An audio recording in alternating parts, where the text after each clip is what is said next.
Welcome to the Old Time Radio Westerns. I'm your host, Andrew Rhynes, and I'm excited to bring you another episode absolutely free.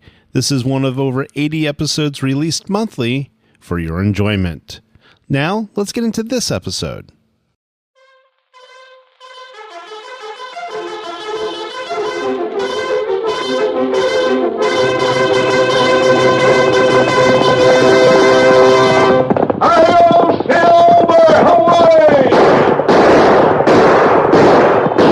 A fiery horse with the speed of light, a cloud of dust, and a hearty "Hi-Yo Silver," the Lone Ranger.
The 10 years following the close of the Civil War was filled with unrest, even in the western United States. And it was during this period that the masked rider of the plains accomplished some of his greatest work in the cause of justice. With his faithful Indian companion Tonto, he fought crime and criminals throughout the new territory, and it was he, more than any other man, who brought law and order to the lawless frontier. Return with us now to those thrilling days when the West was young. From out of the past come the thundering hoofbeats of the great horse Silver. The Lone Ranger rides again. Come on, Silver! We're heading for the hill country! Hello, Silver! Hoy!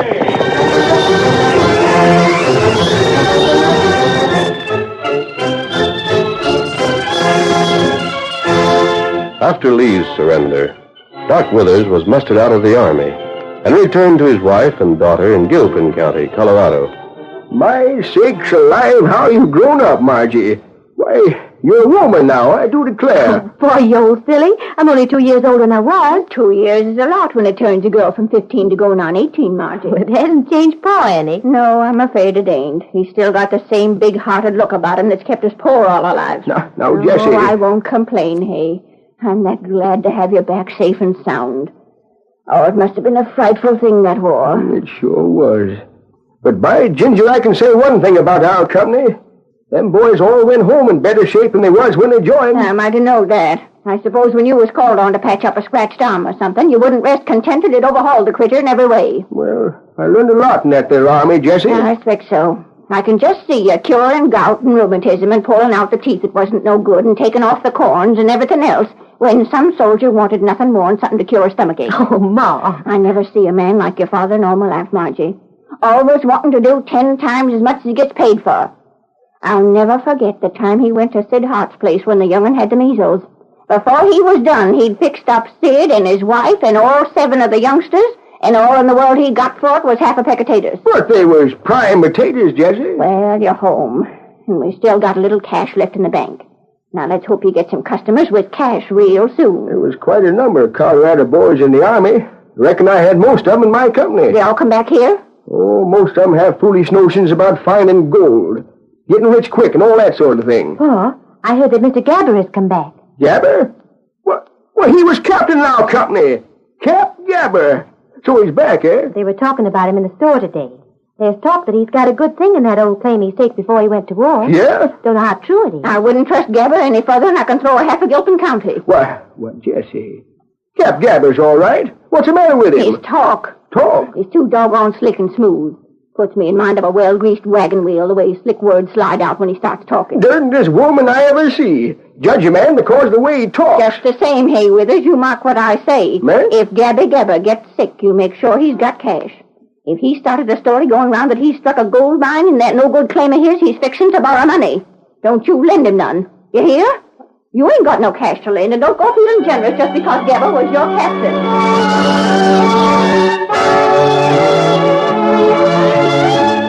Outside of town in the hills of Gilpin County, Cap Gabber lived in a small shack. One morning he worked hard on his claim with pickaxe and shovel for several hours. And then... There. Reckon that'll do her. The captain threw down his shovel, picked up his rifle, tamped some yellow dust into the muzzle with a ramrod, aimed it at the ground, and... Yeah, better reload and give her a couple of more shots just to make sure. No use taking chances on anything not going right. Gabber reloaded his gun, and once again tamped yellow dust into the muzzle. Yeah, most likely critter I know is Doc Withers. Besides, he's got cash money left. Now, right in the same place. The shots echoed and re-echoed through the hills. And miles away, the Lone Ranger and his faithful Indian companion Tonto heard them. 2 shots, Tonto. Can you tell where they came from?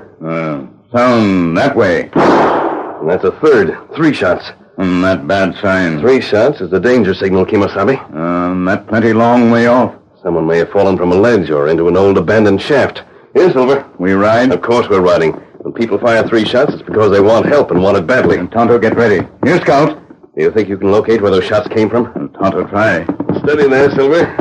You never object to cinching up. We ride east. Maybe find fellas that way. There aren't any gold mines east of us. That reason. Where gold mine located, plenty fella around. Where no gold mine, no one lives. You've hit it. East of here, there are lots of abandoned shafts. Someone has probably dropped into one. Ready? Huh? Me ready. Come on, Get him up, Scout.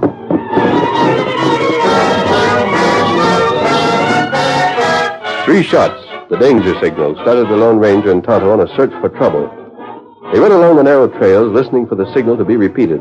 But when no more shots were heard, Tonto's sense of direction became their only guide. Several hours passed, and then halfway down a hill... 2 men there, Tonto. They don't seem to be in any trouble. And one feller digging ground. There's a shack there, too. I didn't know there were any prospectors in this part of the county. No gold here. I suppose a lot of men from the Army came out here. I've heard of the mustering out of the soldiers. The way so many of them headed west. We'll see what those 2 are doing. I doubted the signal we heard could have meant anything. It hasn't been repeated. Quiet, boy.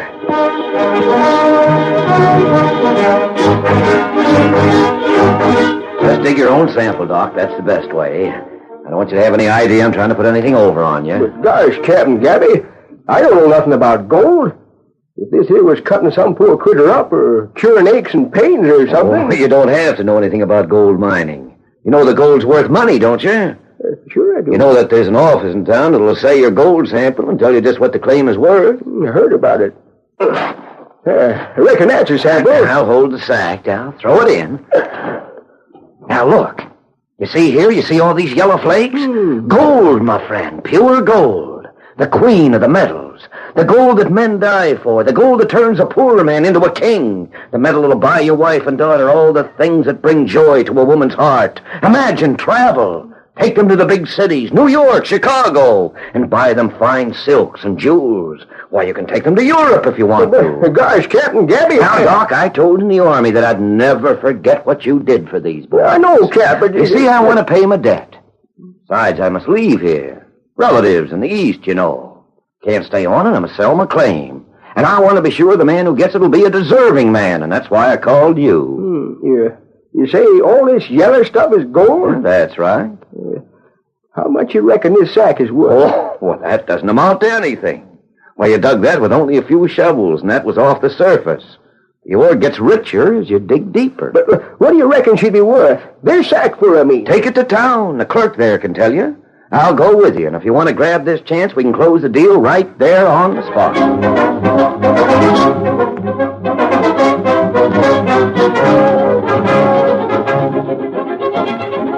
There.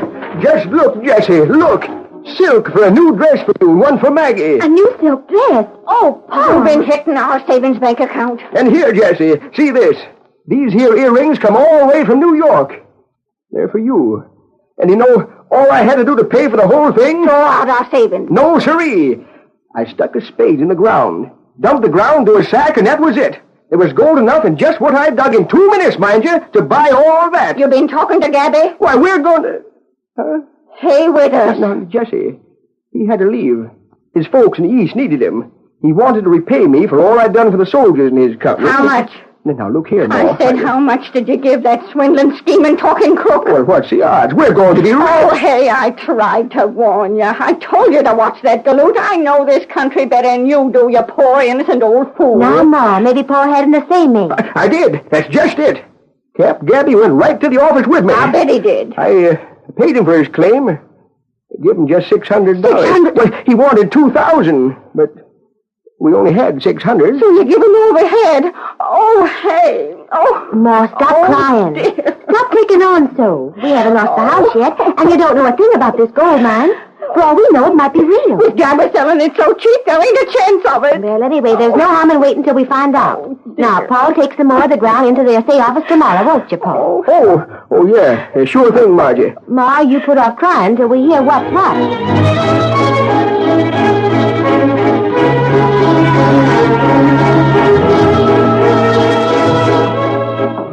On the following day, Doc Willard paced the floor of the assay office while he waited for his report. Finally, the clerk came out of the small back room and... You got the report? You got it finished? It's all done, Doc. Well, speak up. What's it worth? Did you get this from the same place you did the sample yesterday? Sure, same claim, same place. Tell me what she's worth. I'm waiting. Look, Doc, why do you want to fiddle around with gold mining? The folks here needs a doctor a sight more than they need another prospector. Never mind sidetracking me, Jim. Give me the report. What's she worth? I hate to tell you, Doc. What do you mean? Ain't it as good as yesterday? No, 'tain't as good. Well, what's it worth a ton? Nothing. What? Doc, that stuff you brought in is the same as a pack of the samples I've seen. Varieties. Fool's gold, that's all 'tis. You mean to say I've been stung? Doc. What in the... Hey, Doctor, with us. Mask, where in tongue did you come from? Who are you? This is a robbery. Of course it isn't a robbery.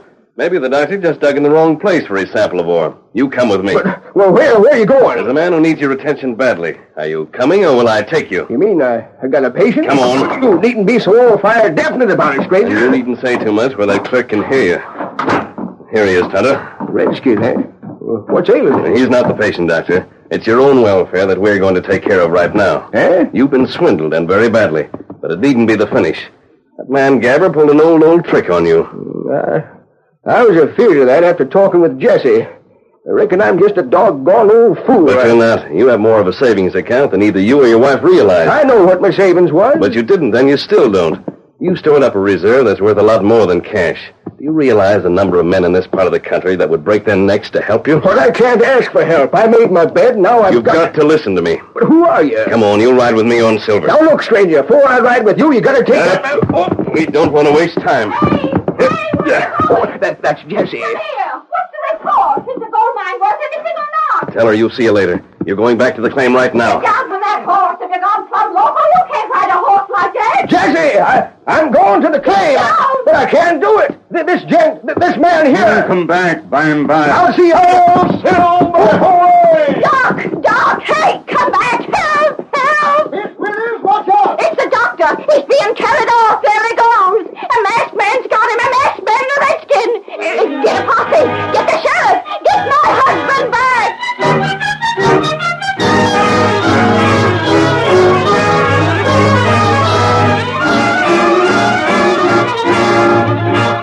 The curtain falls on the first act of our Lone Ranger story. Before the next exciting scenes, please permit us to pause for just a few moments.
Now to continue our story. The Lone Ranger and Tonto rode out of town with Doc Withers and headed for the claim. When they reached the shack where Gabber had lived, the masked man outlined a series of improvements. Build out from this side of the shack for a big living room. And then from that side to make a kitchen and bedrooms. The shack itself will become a hall. Oh, that house you're describing, stranger, would cost a mint of money. Back there, you'll have a saddle shed and stables to take care of 20 horses. Oh, now, look. This here's all grand talk, The but... shack will serve as your office for the time being, you see. We'll put about 10 men to work on digging the mine. The dirt will fly when they get started. Oh, that's enough. I can't listen to such tommy rot. Why, I don't have a dime. You forget what I told you, Withers. You have a reserve account to draw from. No, I haven't. There are at least 20 men in this part of the country, and they'll all help you. But, stranger, Just give me the names of the men that you count on as your friends, and let me do the rest. Just act as if you were going to pay them handsomely for their work. I ain't that good an actor. I can't pay a thing. You'll pay them all, and in cash. And while we're at it, we're going to fix up your house in town. Now sit down somewhere and give me that list of names. But, stranger... Come with us. Tonto and I have a lot of riding to do. You to do nothing but keep quiet. Keep quiet and remember that you're going to spend a lot of money. Lots of money. The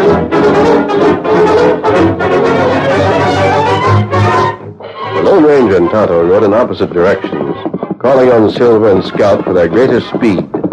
When the masked man reached the home of Caleb Walters, he reined up and shouted, Caleb! Caleb, come out here! What is... It's Doc Withers. Oh, good old Doc. What's about him? Take your best horse and a wagon and tools.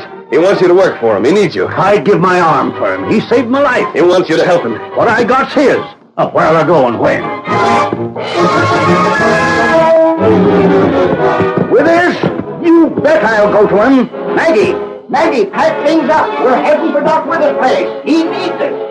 Come on, Silver. Leave 6 more men to see.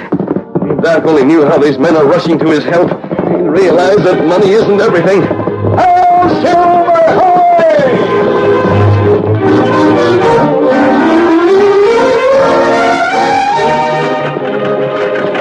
Get along there. Get going. Before nightfall, a dozen men were riding toward the little shack in the hills of Gilpin County. Their own work was set aside. It was Doc Withers who needed them, and they welcomed the chance to help the generous old man they loved. Hi, Pete. Where you going? Doc Withers, and you! Doc Withers? I beat you there. Hey, boys, ain't seen us in Vicksburg. Yippee! It's the old 79th Artillery getting together again. Doc Withers sent for me. We're all going there. There's Steve Jackson coming in from the south. Get up there,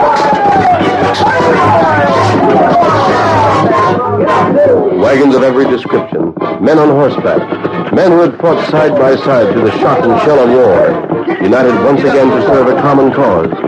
As they neared their destination, they saw more friends coming from the west. The men who had been called by Tonto. A rousing cry rose from both parties.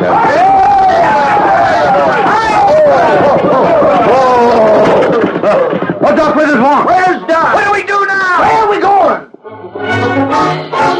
And then from the north raced a solitary rider on a snow-white horse, the man who had brought them together. He reined up and... I'll show you the way, men. Dr. Withers is waiting north of here. Just show us. Lead the way. We're right behind. Tell it out for 79th is here. Hurry!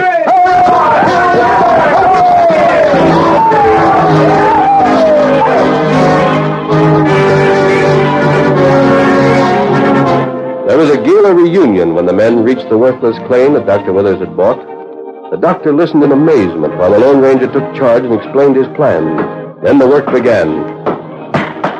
The men divided into 3 groups, and one went to work with their axes on the nearest trees.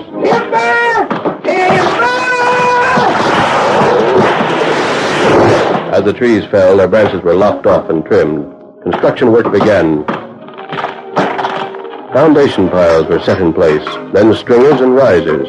A huge addition to the shack began to take form. In town, the second gang went to work remodeling and enlarging the little Withers home. in spite of Mrs. Withers' protests. That man's took leave of his senses. Margie, what's got into him? I don't know, Ma, but we're sure going to have a scrumptious place. Gabber heard the talk that circulated around town. Finally, his curiosity got the better on him. He ran out to the claim and found Dr. Withers. Well, Withers, thought I'd find you here. What's going on around this place, huh? Oh, Captain Gabby. I see you're hauling out the ore. Oh, sure. Ain't no good laying there in the ground, you know. I was wondering where you were taking it. Captain Gabby, I'm afraid I can't tell you that. You don't know? Well, you see, I sort of got a partner now, and he's made me promise not to say anything. The gold content.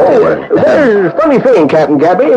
'Tain't gold that's here. Not gold? Shucks, no. Why, I bet you there ain't $1 worth of gold in 10 tons of that there stuff. Not in 100 tons of it. Then what is the value? Perhaps silver? You'll never guess it in a million years, Cap. Oh, here comes Margie. Whoa.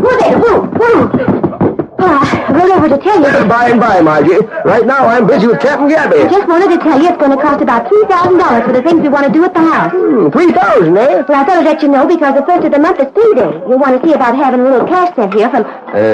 From where, Miss Withers? Oh, I almost forgot. I shouldn't say anything in front of strangers, should I, Paul? Strangers? Oh, just hear the girl, Doc, calling me a stranger. Why, child, I'm the man who sold this to your father. Tell her about me, Doc. I'm still not supposed to say anything. You know what the masked man said, Paul. Yes, that's right, Margie. Just so. We've got to keep our own counsel these days. Yes, sir. Masked man? Who? Standing over there, Cap. See that tall gent watching the digging? Oh, yeah. He's sort of in charge, you see. Can't say nothing without him. Well, I'll go and say hello to him if you don't mind. Mind? Sure not. I'd heap sooner you talk to him.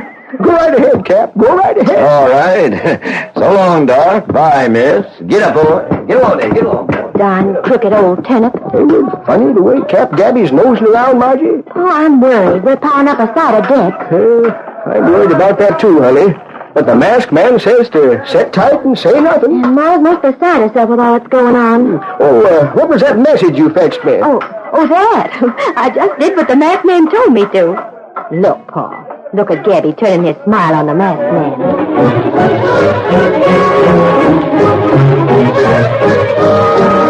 Gabby spent a restless night. The next day, called at the claim again. He watched the construction and tried to talk with the masked man once more. The Lone Ranger had no time for him. Then, in desperation, Gabby went to the sheriff. I'll see that you're took care of. You help me, Sheriff? Are you sure you know what you're talking about? Why, sure I am. I don't know, Gabby. I know what I'm talking about. That claim's worth a fortune. I'm not fooled by the way that masked man and Doc Withers say it ain't. Well, they got something there I want. I got all my cash here, every dime of it. I aim to make a deal or bust. And I want you along to witness it so's Withers can't back down by and by. Well, if you know what you're doing, it ain't no skin off my nose.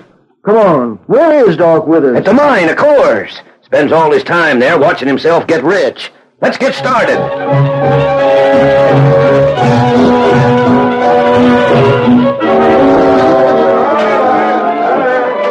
Withers!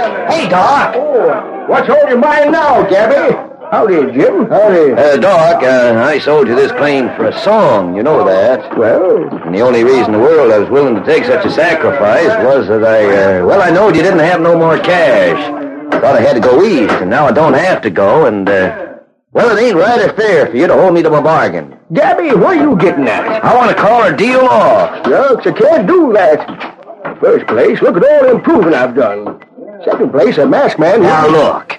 You got any written agreement with him? Well, no. It's all right, then. You own the claim, and you can do what you want with it. I brought the sheriff here to tell you so. But, Captain, ain't no gold. I ain't worried about that. You got some secret place that you're lugging that dirt to, ain't that so? Well, yeah. The masked man found the place. And it's proven right valuable, ain't it? Well, it has some value. Some? Oh, I should smile. Now, look, Doc, I'll be fair with you, you'll be fair with me. I'm willing to pay for all the expense you've gone to. I've had a lot of men working. I reckon they must have got thousands of dollars worth of work done. Oh, I'll pay for that. You let me have the claim back. Now, that's fair, ain't it? But, Gabby, you shouldn't do that sort of thing, Dad, right at all. I ain't complaining about the deal, even if there ain't no gold in the claim. Aside from everything else, I misled you. There wasn't gold there, so I misrepresented. I want to make good. Don't you see? I wouldn't want to take around $5,000 off you for what you might call nothing. Well, I only have $4,000 cash, but I'd give you back your mortgage. Now will you do it? Oh, the masked man mightn't like it. He's got nothing to say. There's only one thing I'd have to know, of course, and that is where you're taking that dirt. Oh, I'd be willing to let you in on that. Providing I take your offer. I got a paper all drawn up here now, and your mortgage, and here's the cash. All you got to do is sign right here. Here. You got the deed, of course, but you can give me that later on. Well, now remember, Cap, you got to help me out if that masked man objects to it. Oh, sure thing, Doc. Now just sign there. Here? That's it. There you are. All the dreams I had. There. Now, Sheriff, you sign, so it's legal. Good work, Doctor. I got the cash. Boys, come and get your pay. Now remember, Gabby, we told you the darn thing's no good. Where are you taking the ore to? That's what I want to know. You'll find a bad swamp just beyond the next hill, Gabby. Swamp? These men have been working hard to haul dirt to that swamp and fill it in. When that job is done, a road can be built there. Where's the cash coming from? You just gave the cash to Dr. Withers. He'll pay the men with that. What have you been digging for? Dirt to fill in the swamp. Hold on! You were told the land was worthless. You knew it was worthless, but you thought no one could tell the truth. Sheriff, I've been fleeced. That serves you darn well right. You thought to swindle Doc, huh? You didn't know that the Lone Ranger was his friend. Lone Ranger? You ain't a mining expert? We can leave now, Tonto. You got what was coming to you, Cabby. Doc got his home all fixed up and the swamps filled in, and all Doc's friends have had some work for ready cash. We're more bleached to you than ever, Doc. And I got a half-built mess of house in the middle of nowhere. You got what you deserve. Hail, Silver, away!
Just heard is a copyrighted feature of the Lone Ranger Incorporated.